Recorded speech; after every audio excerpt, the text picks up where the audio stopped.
నమస్కారం. ఈ ప్రశ్న చాగంటి గారికి. నమస్కారం గురువు గారు. నా పేరు రాజా. నేను సివిఆర్ జిఎంసి హై స్కూల్లో 9వ తరగతి చదువుతున్నాను. గురువుగారు, ప్రస్తుత పోటీ ప్రపంచంలో విద్యార్థులు అయిన మేము ఒత్తిడిని ఎలా అధిగమించాలి గురువుగారు? మంచి ప్రశ్న వేసావయ్యా. కానీ నీ ప్రశ్నని అభినందించడానికి కారణం ఏమిటంటే అది కేవలం వ్యక్తిగతంగా నీకు మాత్రమే సంబంధించింది కాదు.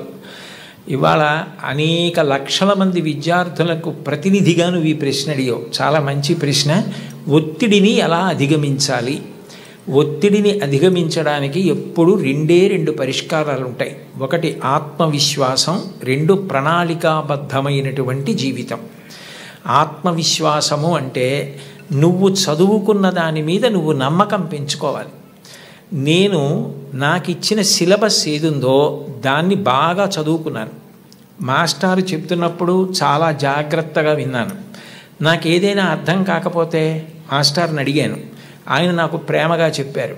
ఇన్నాళ్ళు హోంవర్క్ చేశాను, ఇంత నోట్స్ రాశాను, ఇన్ని టెక్స్ట్ బుక్స్ చదివాను, నాకు చాలా విషయాలు తెలుసు, కాబట్టి ఇప్పుడు అందులోంచే 10 ప్రశ్నలు ఇస్తారు, అది కాకుండా ఎక్కడి నుంచో ఇవ్వరు, కాబట్టి నేను తప్పకుండా వ్రాయగలను అని ముందు నీ మీద నువ్వు ఆత్మవిశ్వాసం పెంచుకుంటే నువ్వు చాలా హాయిగా ప్రశాంతంగా పరీక్షకి వెళ్ళగలుగుతావు.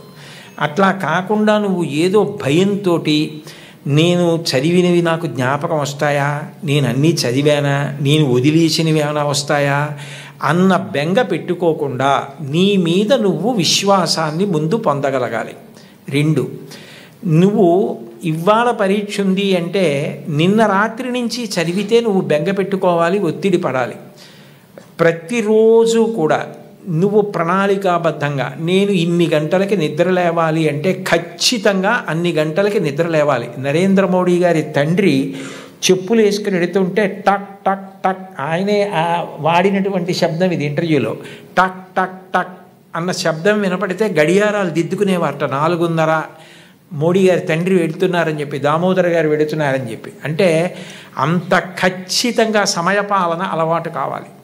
ఇన్ని గంటలకి లేవాలంటే అన్ని గంటలకి లేవాలి. ఇన్ని గంటలు నేను చదువుకోవాలంటే ఆ పుస్తకాలు కావలసినవి దగ్గర పెట్టుకుని గడియకి లేవడం కాకుండా చక్కగా చదువుకోవాలి. అన్నం తింటే నువ్వైపోయినట్టు, నీళ్లు తాగితే నువ్వైపోయినట్టు, నువ్వు చదివింది నువ్వైపోవాలి.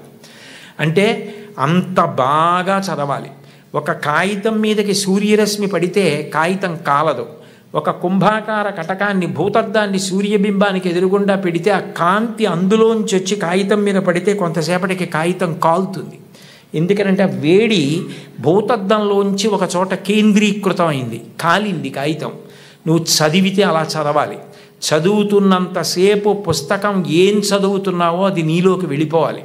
భూపసభాంతరాళమన పుష్కళ వాక్చతురత్వము ఆజి బాహాపటు శక్తి ఉన్నంటాడు భర్తృహరి. నీకు అవసరమైనప్పుడు అలా జ్ఞాపకానికి రావాలి. నువ్వు తిన్నది నువ్వెట్లా అయిపోయావో, నువ్వు తాగింది నువ్వెట్లా అయిపోయావో, నువ్వు చదివింది నువ్వు అట్లా అయిపోవాలి. నీకు అలా జ్ఞాపకం ఉండాలి. అలా ప్రతిరోజు చదువుకోవడం నీకు సంతోషం కావాలి. చదువు భారంగా చదవకూడదు. It must be a passion for you. ఎప్పుడు తెల్లారలేద్దాం, ఎప్పుడు చదువుదామని నీకు ఆసక్తి ఉండాలి, ఆతృత ఉండాలి, అందులో ఒక గొప్ప సంతోషం ఉండాలి. అలా నువ్వు time management, discipline, self confidence నేర్చుకుంటే ఒత్తిడి అన్న మాటే ఉండదు. నువ్వు ధైర్యంగా ఏ పరీక్షకైనా పెడతావు, ఎదుర్కొంటావు. ఎప్పుడైనా ఒకసారి వైఫల్యం లభించిందనుకో, కలాం గారిని తలుచుకో. ఫెయిల్ అంటే ఆయన ఫెయిల్ అంటే పడిపోయావని కాదు, first attempt in learning, FAIL అని డిఫైన్ చేశారు. ఇది మొదటిసారి పొరపాటు జరిగినది. మళ్ళీ చేతిలో మట్టి ముద్ద కింద పడితే భూమిని అంటుకుంటుంది, బంతి పడితే పైకి లేస్తుంది. అలా పైకి లే తప్ప బెంగ పెట్టుకోకు. ఇక పైన అన్ని విజయ పరంపరలతో కొనసాగు. శుభం భూయాత్. ధన్యవాదాలు గురువుగారు.